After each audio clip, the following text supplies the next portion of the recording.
Students, class 5th subject science. बच्चों, आज हम आपको इस वीडियो में प्रीमी टर्म के सेकंड चैप्टर यानी कि चैप्टर 3 रिप्रोडक्शन इन प्लांट्स के कॉपी वर्क को एक्सप्लेन कराएंगे। तो सभी बच्चे बहुत ध्यान से देखेंगे और समझेंगे। ओके बच्चों, तो चलिए स्टार्ट करते हैं कीवर्ड से। कि first keyword, each stamen consist of hair like structure called the filament. जो प्रत्येक स्टेमन होता है उसमें एक हेयर लाइक स्ट्रक्चर होती है, उसको क्या कहा जाता है? फिलामेंट। सेकंड है the male part of the flower. जो फ्लावर का मेल पार्ट होता है उसको क्या कहा जाता है? स्टेमन। थर्ड है द प्राइमरी शूट। जो प्राइमरी शूट यानी कि जो प्राइमरी स्टेम होता है उसको क्या कहा जाता है? प्लीम्यूल कहा जाता है। फोर्थ है हमारा the brightly coloured part of a flower, ये होता है पेटल्स। जो ब्राइटली कलर्ड पार्ट होता है फ्लावर का वो क्या कहलाता है? पेटल्स कहलाता है। आगे है fifth, develops into a new plant. भाई जो एक नए पौधे में कन्वर्ट हो जाता है, एक नए पौधे में विकास होता है, वो किसका होता है? किसका होता है? एम्ब्रियो का। आगे हम बात करते हैं डिफाइन की। फर्स्ट है हमारा reproduction. The process by which a living organism the process by which a living organism is able to produce more of its own kind। यानी कि रिप्रोडक्शन एक वो प्रोसेस होता है जिसमें जो लिविंग ऑर्गेनिज्म होते हैं, एक वो नए अपने ही जैसे नए जीव को उत्पन्न करते हैं, प्रोड्यूस करते हैं। ठीक है। सेकंड है pollination, the process of transfer of pollen grains. भाई वो प्रोसेस यानी कि पोलन ग्रेन्स के यानी कि वो प्रोसेस जिसमें पोलन ग्रेन्स का ट्रांसफ़र होता है एंथर से स्टिग्मा पर फ्लावर के, तो वो क्या कहलाता है? पोलिनेशन कहलाता है। आगे हम बात करते हैं answer the following very short questions. First question है हमारा व्हाट इज़ रबी क्रॉप्स। भाई रबी क्रॉप्स क्या हैं? Crops like wheat that grow in winter are called rabi crops. यानी कि ऐसी फसलें जैसे कि वीट, गेहूं की जो फसल होती है वो विंटर में ग्रो की जाती है और उसको क्या कहा जाता है? रबी क्रॉप्स कहा जाता है। आगे हम बात करते हैं what is A kharif crops. भाई खरीफ क्रॉप्स क्या है? फर्स्ट है crops like rice that grow in summer. यानी कि ऐसी फसलें जैसे कि आपकी चावल की फसल है जो कि समर में उगाई जाती है, उसको खरीफ क्रॉप्स कहा जाता है। और क्रॉप्स क्या होती हैं? यानी कि what is a crop? A large quantity of food such as wheat और commercial items such as cottons. यानी कि एक बड़े पैमाने पर जब खाने की जो चीज़ें होती हैं या फिर कोई कमर्शियल पर्पज़ के लिए होती हैं, सजावटी सामान के लिए कोई फसल उगाई जाती है जैसे कि कॉटन होती है, तो इनको फसल कहा जाता है।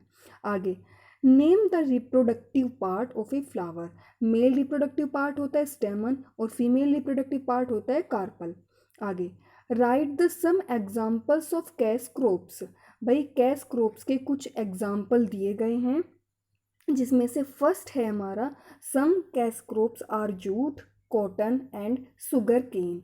यानी कि कैश क्रॉप्स के कुछ एग्जाम्पल दिए गए हैं जैसे कि जूट है, कॉटन है और शुगर केन है। What is germination? ठीक है, व्हाट इज़ जर्मिनेशन? जर्मिनेशन क्या होता है? The process of a seed growing into A seedling is called germination. ठीक है, यानी कि जर्मिनेशन क्या है? भाई जर्मिनेशन एक ऐसा प्रोसेस होता है जिसमें जो बीज होता है वो छोटे से पौधे में जो उसे उगाने की हम प्रोसेस करते हैं उसको जर्मिनेशन कहा जाता है। आगे बच्चों एक डायग्राम दिया गया है और इसमें डायग्राम के डिफरेंट पार्ट्स को क्या करना है? लेबल करना है। एक डायग्राम बनाना है यानी कि फ्लावर का, और उसमें उसके जो पार्ट हैं, इंटरनल पार्ट हैं, उन्हें शो करना है। ओके बच्चों, आगे हम बात करते हैं इसमें। नेक्स्ट क्वेश्चन है name the modes of vegetative propagation in sweet potato, ginger, onion, Bryophyllum. भाई इसमें कुछ वेजिटेटिव प्रोपगेशन दिए गए हैं यानी कि वो पार्ट देना है जिनसे नया पौधा तैयार किया जाता है कुछ प्लांट के। सबसे पहले स्वीट पोटैटो, ये रूट्स के द्वारा तैयार किया जाता है। फिर है जिंजर, ये स्टेम के द्वारा तैयार किया जाता है। फिर है ओनियन, ये भी स्टेम के द्वारा तैयार किया जाता है। और ये ब्रायोफाइलम, ये लीफ से तैयार होता है। आगे शॉर्ट क्वेश्चन है फर्स्ट क्वेश्चन में डायग्राम बनाना है, यानी कि draw a neat and well label diagram of a seed and right a sentence about each of its part, यानी कि एक डायग्राम बनाना है, ठीक है, सीड का, और उसमें उसके जो पार्ट हैं उनके बारे में लिखना है। तो डायग्राम बनाओगे पहले आप। एक एम्ब्रियो बना हुआ है, इसमें एंडोस्पर्म शो किया गया है, सीड कोट शो किया गया है, ठीक है। और फर्स्ट है हमारा सीड कोट। सीड कोट क्या होता है? इट इज़ द थिन और thick covering that protect the internal part of the seed. भाई जो सीड कोट होता है ये एक बहुत पतला और या फिर कभी कभी मोटा कवर होता है जो कि प्रोटेक्ट करता है बीज के इंटरनल पार्ट्स को। सेकंड है एंडोस्पर्म। एंडोस्पर्म क्या होता है? It's provide nutrients to the embryo of the seed, यानी कि ये बीज के लिए न्यूट्रिएंट्स को प्रोवाइड कराते हैं। आगे है embryo. It is the most important part of the seed. भाई ये जो प्लांट होता है, ये प्लांट का, ये सीड का मोस्ट इम्पोर्टेंट पार्ट होता है, ठीक है, जिससे यह नए पौधे में कन्वर्ट हो जाता है, यानी कि डेवलप हो जाता है।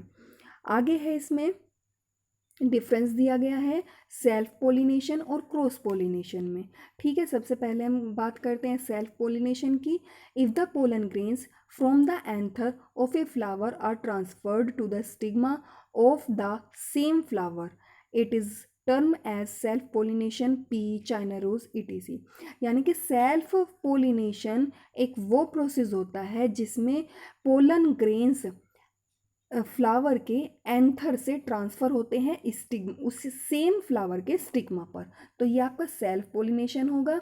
और क्रॉस पोलिनेशन में क्या होता है? If the pollen grains from the anther, यानी कि इसमें पोलन ग्रेन्स एंथर से दूसरे फ्लावर के स्टिग्मा पर ट्रांसफ़र होते हैं, ठीक है, सेम प्लांट के, तो ये आपका क्या कहलाएगा? Cross pollination. आगे वर्ड मीनिंग है रिप्रोडक्शन। रिप्रोडक्शन को क्या कहा जाता है? प्रजनन। आगे पोलिनेशन। पोलिनेशन को क्या कहा जाता है? परागन। पोलन ग्रेन्स पराग कण होते हैं। फर्टिलाइजेशन निषेचन होता है। सीड डिस्पर्जल बीजों का बिखराव होता है। जर्मिनेशन अंकुरन हो, यानी कि बीजों में जैसे अंकुर फूट जाते हैं ना, वो जर्मिनेशन कहलाता है। एग्रीकल्चर कृषि होते हैं। इरिगेशन सिंचाई होती है। आई होप बच्चों आपको ये वीडियो समझ आई होगी, और अगर कुछ चीज़ें ऐसी हैं जो आपको समझ नहीं आई हैं तो वो आप मुझसे मैसेज में पूछ सकते हैं। ओके बच्चों, thank you so much. All the best for your exam.